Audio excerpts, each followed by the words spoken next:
coin flip theory is, of course, as it is, there's two sides to the coin. So whatever comes against you, say that tails is what comes against you. The other side of the coin is heads. So we need to interpret the opposite of what has come against us.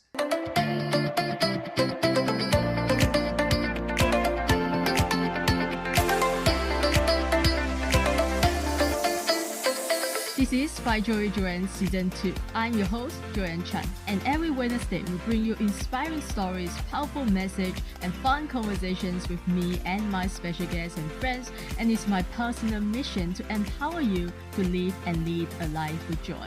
This podcast is for you if you're looking for more joy, courage, passion, and purpose in your life. Now let's dive into today's episode and get ready to laugh, learn, and live your life to the fullest. Our guest today is the founder of the C-Link and one of the most versatile speakers in the spiritual strategy space. Over the past 20 years, he has helped thousands decode the hidden signals in their dreams, personal history, and daily frustrations to discover their unique purpose. His work has taken him from New Age festivals to Bible college classrooms, from remote African villages to meetings with government officials, and his voice has reached millions through international radio broadcasts across Africa. His proprietary SSB method, Spirit, Soul, Body, bridges deep spiritual insight with practical real world strategy. And he's here today to help you finally see the link between who you are and who you are designed to become. So, ladies and gentlemen, help me in welcoming the one and only Caleb Matthew. Hello, Joanne. Thank you for having me on your show. And wow, it's quite the introduction. I'll try to live up to it the best I can, but thank you for having me on the show. You're welcome. The pleasure is mine. So, let's start with who you are and your purpose. So, your work is all about helping people see the link between who they are and who they are designed to become. I want to know what was the moment in your own life when you first discovered this calling. Well, for me, I have to go back onto the timeline to when I was 6 years old. That was one of the first vivid memories I can remember, Joanne, was actually a dream that I had when I was 6 years old, and remembering the clarity, the color, the vividness of it, and thinking, okay, there's more than meets the world and life than what's just in the day by day. But the night season is a huge part of that. So dreaming as a young boy and being raised as a homeschooler in an environment where we are taught to write our dreams down, interpret dreams, and really discover the meaning behind our dreams really started me on this path at a very young age. Great, but why do you believe that our dreams carry a meaning?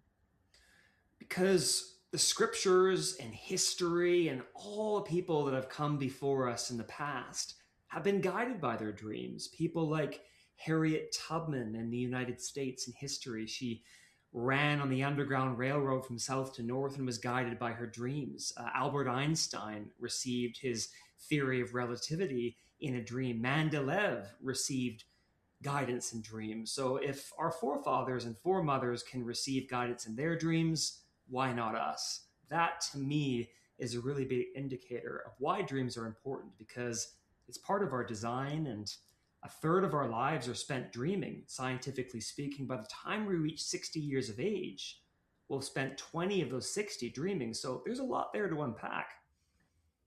And I believe for most people, and myself included, I don't even remember what I dreamed about last night. So, for someone who wants to start paying more attention to their dreams, what are some of the practical steps can they take to remember, record, and reflect on their dreams more effectively? Yeah, dream recollection is really a big issue for a lot of us, especially in our busy days in our world online and life. And one thing that I recommend, especially to our audience listening to this in live time right now when you listen to this podcast, write your dreams down and keep a dream journal next to your bed, because having that subconscious knowing that you're going to write it down when you wake up will help you recollect and remember your dreams more often than if you think, oh, I'll get to it when I get to it when I wake up. But having that, knowing when you go to sleep that you're keeping your journal nearby, is going to help be able to move from that place to remember your dreams so you can start to engage with them. Okay. So how do you then help people? How do you approach interpreting dreams first and foremost, and how do you help people understand the message behind them? Sure. Yeah, that's definitely something I'll do my best to cover in the time that we have. But just to give a little bit of a background, my method of dream interpretation may look different than something that you're familiar with, Joanne, or our audience is familiar with. My method is the Hebraic method of dream interpretation. So I believe that dream interpretation source comes from the spiritual realm, comes from the invisible, comes from this Hebraic code, and I attribute that to God. And through the Hebraic method, I was raised in that method, dream interpretation, like Joseph did for the king of Egypt, like Daniel did for the king of Babylon. So there's that spiritual element there. But one of the first questions that I like to ask, and I'll use an example from one of the many different times that I've been to different new age fairs and psychic festivals and spiritual workshops that I've done, is I'll ask you a question. In fact, I'll ask you this question right now as if you're sitting in my booth with my team. Joanne, what does spirituality mean to you in your own words? Or is that a question I should answer? Okay. What does spirituality mean to me? It means the ability to connect with my higher self. I think that's it. Awesome. Yeah. And so from that answer, I'm going to cater my language that I use to interpret your dream, for example, differently than I would if someone walked into my booth and was a polytheist or a Wiccan or a Jew or a Muslim or a Christian. I'm going to use different language because I want to make sure that I'm speaking on that element that you're familiar with, and I don't use something that may trigger you or build up a wall of distrust, if that makes sense. But that's the first place I like to begin before I even start diving into the what is this a picture of? What is the dream trying to say? Does that make sense? Yeah. Okay. Great. So what if I tell you, Caleb, I had this dream last night and I saw this, because sometimes I have weird dreams and I would Google it, because it's one of the things that I believe people do is that they Google their dreams and find out, what does it mean when I dream about a lake, for example, a snake, because these things I believe they carry a meaning or they symbolize something in your life. Yeah, what I would say is I like to engage a bit with the person, especially if I don't know them. Most of the people I don't know who step into my booth, I would say to you, Joanne, what does a lake mean to you? Or maybe you see a friend in your dream. I'm like, what does this friend mean to you? If you could describe this friend in a few words, how would you describe their characteristics? And then I would have you describe their characteristics. And that would give me kind of an idea of what that specific person or place represents to you, because going canoeing on a lake may look different for you than it's going to look different for me and to our audience. That's why for me personally, while I respect that people will look up dream books or symbols, I don't like to throw out that as a one stop all solution to everybody, because it's like snowflakes. No two snowflakes are exactly alike. So I can't say that a German Shepherd is going to mean the same thing for you or me. Like for me, some people may think a German Shepherd is a dog that was their loyal best friend. For me, it terrified me because as a child, the German Shepherd was a neighbor's dog that would chase me down the street and claw at me as a young boy, and I was terrified of it. So a German Shepherd is a negative connotation for me in a dream, but for you, it could be positive. So I like to ask those questions and really ask those clarity questions to begin before I get into that spiritual element of actually bringing everything together in what I believe the dream could be saying to you. Okay, so how deep do you usually go with someone? Like, how deep can you go into interpreting a dream? Let's say now I tell you this is the dream and this is what I think I feel about that person or whatever that is. And then what is the next step? Like how do you then help them to discover their life purpose, for example? Yeah, I'll give you an actual example of a dream that my team and I interpreted some years ago at a a festival, an event. This one has stood with me for a long time to give practical tools for people discovering their purpose. This gentleman came in with his wife and he sat down. He shared a dream that he was in a public building, public room, and he was kind of, his ankles were tied with a rope, kind of like bungee jumping, and he was hanging upside down from the rafters of the building, and he didn't have any clothes on. He was completely naked, and there were people around, and he didn't feel shame. He didn't feel like awkward. He just felt like, okay, this needs to happen. That was the feeling that he had when I asked him in the dream, this needs to happen.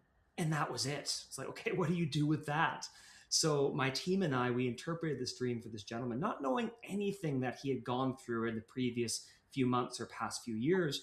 And my interpretation, our team's interpretation was this, that the dream was speaking to him, inviting him, that his higher power, that spirit, that God was inviting him into a place of vulnerability where even though he felt like his whole world was upside down and he was hanging upside down and he was vulnerable to the elements and to people around him, that there was a season transition from the old to the new, that something had to come off of him, hence the clothing, in order for him to embrace the new, and that it was something that needed to happen and it was a healing time for him. That's what we got out of the dream, not knowing anything about this gentleman's past.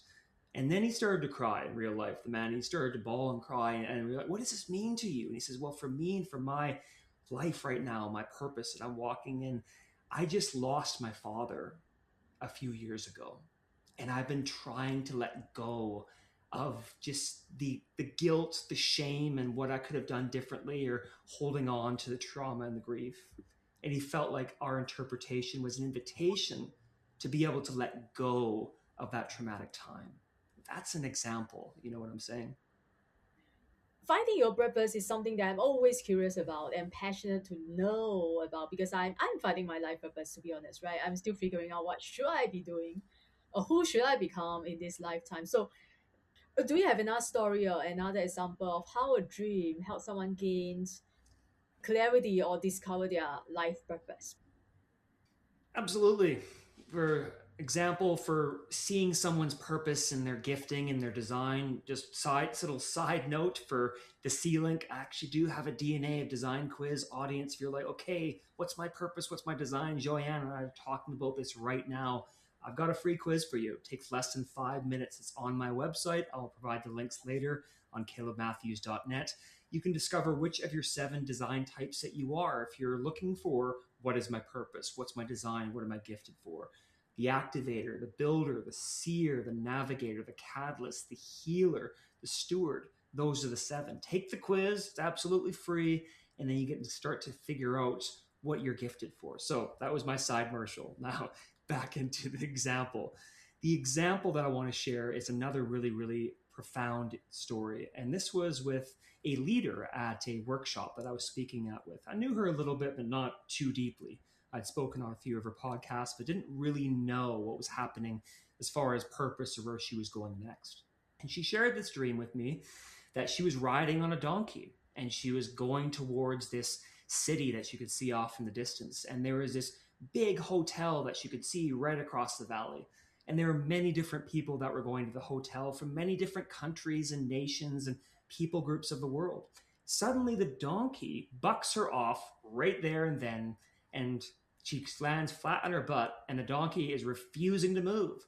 So she stands up and she starts talking to the donkey, saying, you need to listen to me, faithful pet donkey. We need to go in this direction. Finally, the donkey listens. She gets back on the donkey, rides the donkey, and goes towards the hotel. When she arrives at the hotel, people are greeting her and happy to see her. Then she wakes up.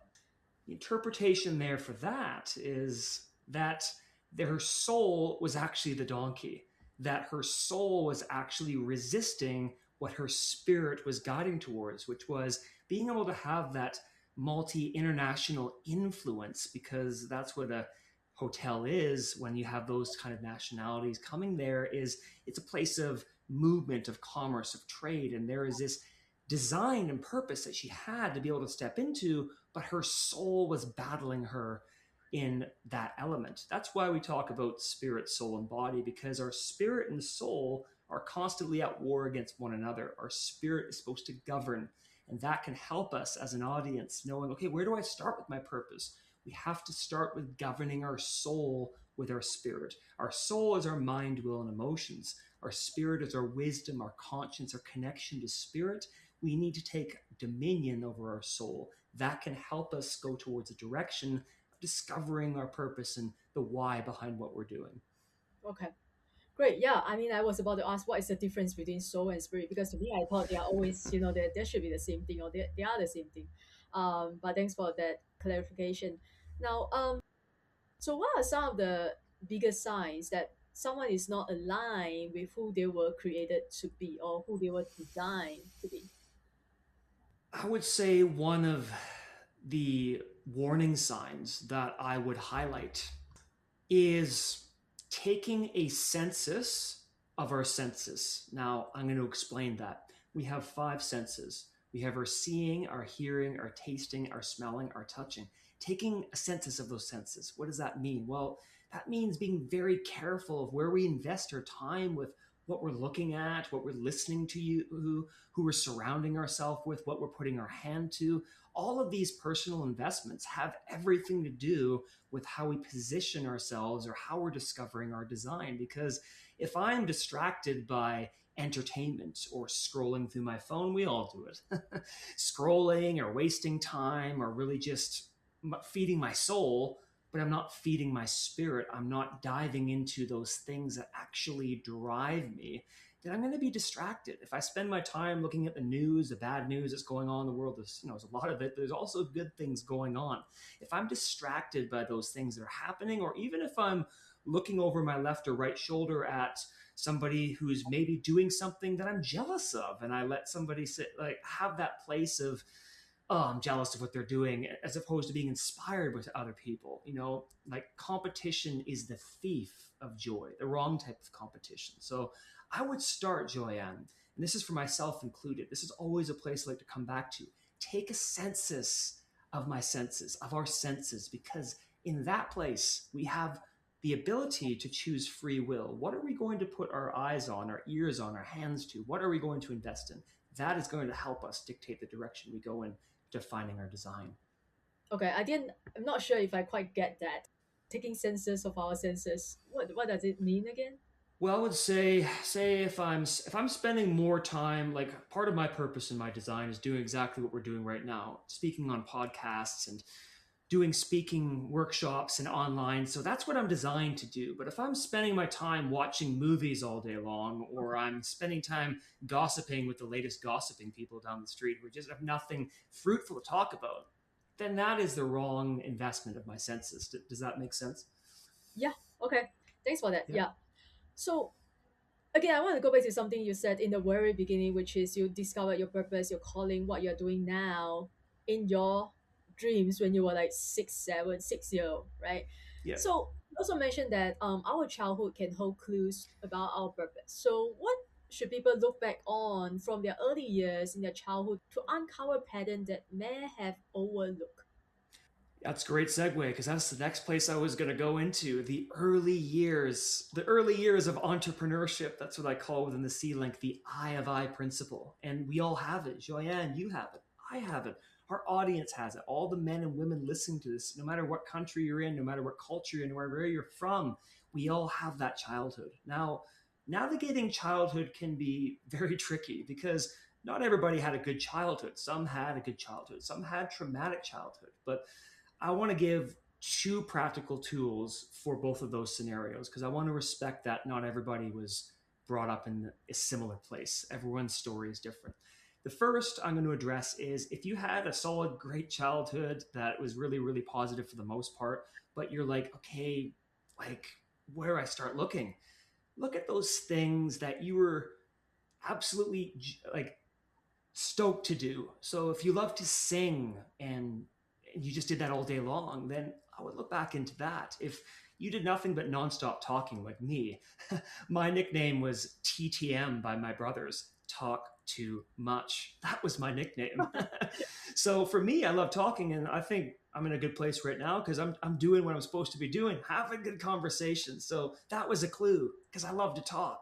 Now, somebody else could love athletics, or you could love to play the piano or an instrument. those are the positive examples. Now, say somebody who is sitting in front of us, Joyanne, had a really traumatic childhood, and all they can remember is trauma, abuse, just really, really unhappy, unpleasant memories. What I would say to that person is there are two sides to a coin. Coin flip theory is, of course, as it is, there's two sides to the coin. So whatever comes against you, say that tails is what comes against you. The other side of the coin is heads. So we need to interpret the opposite of what has come against us. Now, if your background in your childhood was all you can remember was emotional and psychological trauma, then I would say to that person that you're actually somebody who has a design to be able to bring people through healing, wholeness, and peace in their minds and in their bodies and guiding them through that.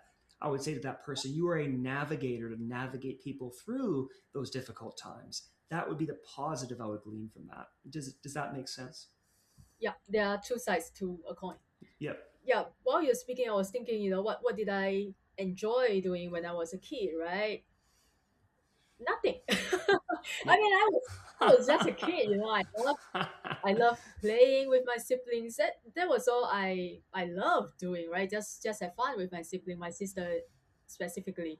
Also, I love to make clothes for my Barbie dolls, for my dolls, and soft toys and all. And I just couldn't see the link, right? Basically, like what's the link? I couldn't see it. So you gotta help me there.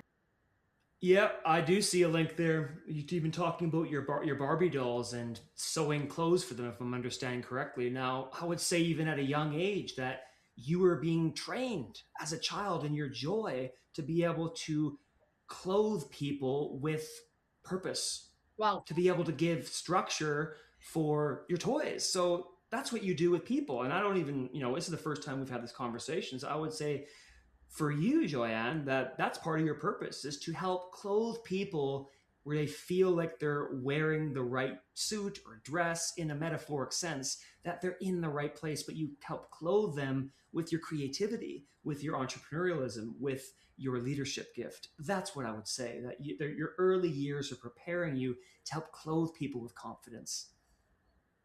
Wow. I mean, I didn't see that coming. I mean, that's wonderful. I mean, I wouldn't thought of that. Only when I talk to you, then I get all these like insights and things that I wouldn't see, right? Do you think we can do this ourselves without I any? believe we have a certain, like, I only have a piece of the pie. I want to be very careful here. Like, I have, when it comes to dream interpretation or just reading people, I have many, many decades of experience, and that comes from my design, my gift, but also practice as well too. I want to make sure that I'm encouraging our audience as well listening that gifts, you can develop gifts. Now, there's a difference between developing gifts and doing what your design is. Now, Joyanne, there are things about your design that I can learn from, but I'm not going to be fully you in those gifts.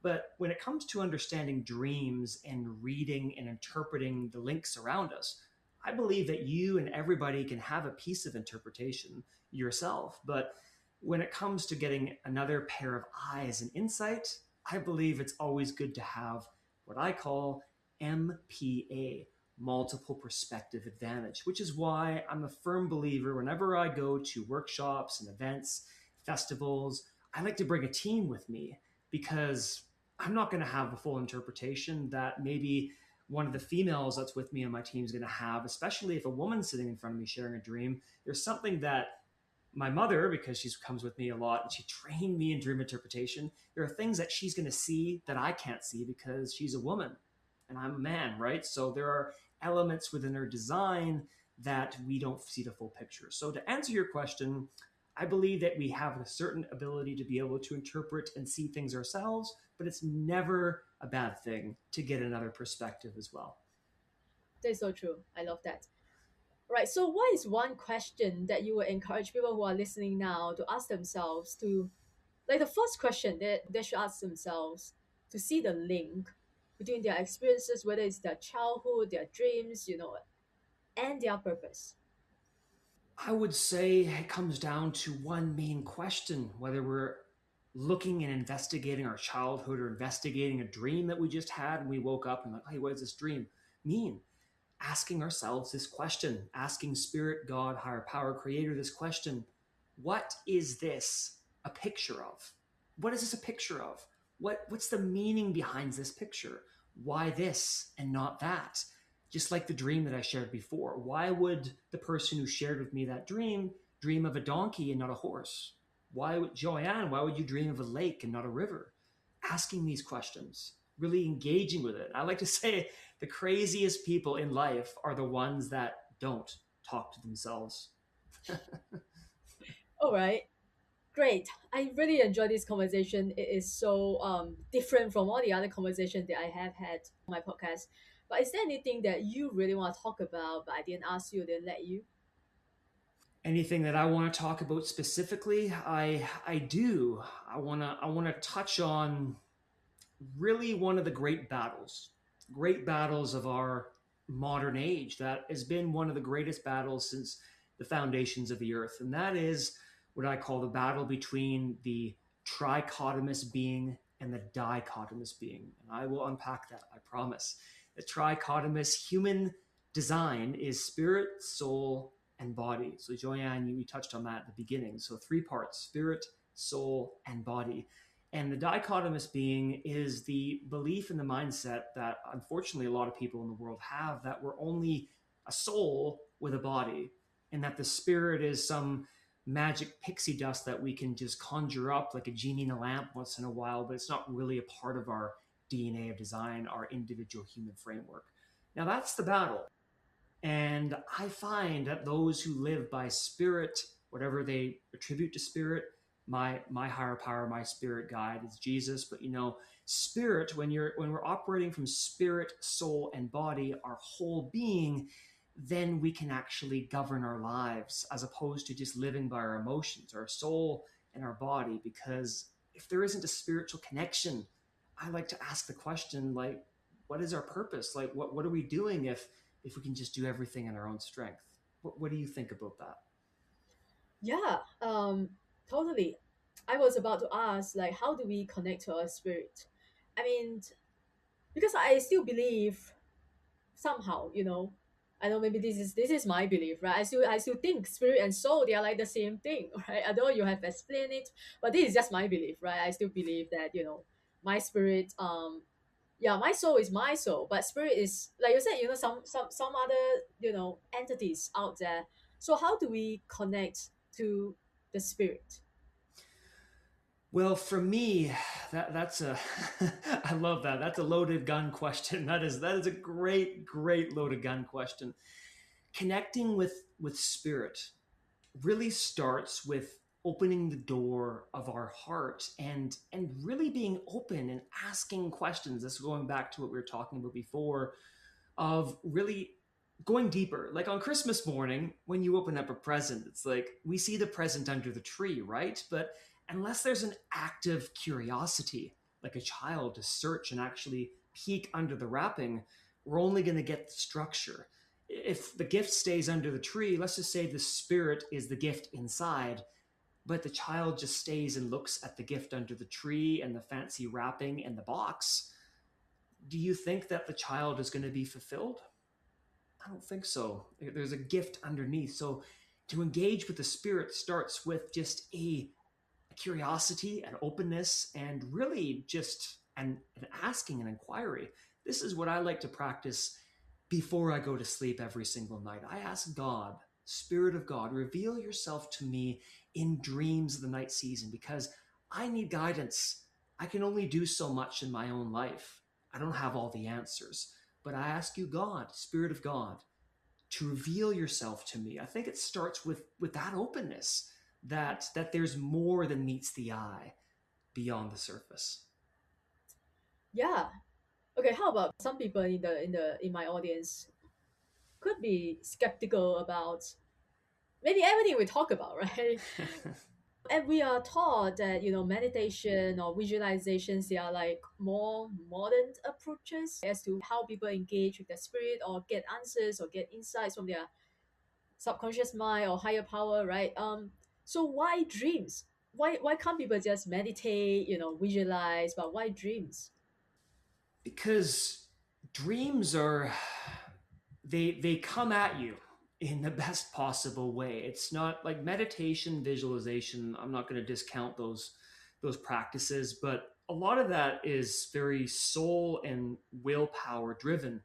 Whereas dreams, like I don't control what comes in my dreams. Like we can talk about lucid dreaming of being aware of when you're dreaming, and that's another topic entirely. But I don't control what I dream when I start to realize, oh wow, I dreamed that. The dream is like a chip that's being put into my subconscious, being put in your subconscious, our subconscious, and dreams are this divine scroll that are being unraveled.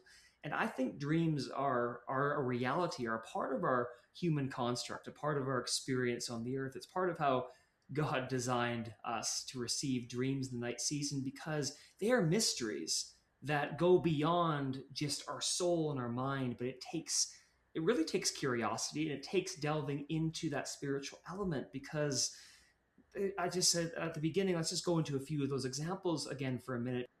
Like the theory of relativity, like Albert Einstein, like, he received part of that formula in a dream. Mandelev, like you can look up audience, look up these names of people, inventors, historical names, figures, men, women who received divine guidance from their dreams that wouldn't have been possible if they had just meditated or written things down. They would have had a level of understanding, but not the full picture. Harriet Tubman, who escaped slavery on the Underground Railroad in United States American history, she was guided by her dreams so that she knew which house not to go to that would betray her, which one to go to that would hide her and make sure that she was safe going north. That's a lot of that the public school system doesn't share because it's as you said, it's they seem like it's too out there, too spooky, or too woo woo. Well, this is documented history. This is practical human history, bringing spirituality across the bridge of practicality in meeting in the middle. That's why I think dreams are important because they're part of our lineage, part of our ancestors' history. Therefore, we should really keep our ears and eyes open to them. Beautiful. Yeah. I love how you put things together. And now, thank you so much again for your time. I'll tell my people, yeah, other than the quiz that you want them to take, if people want to work with you or they want to look into their dreams with you, what is the best way for people to reach out?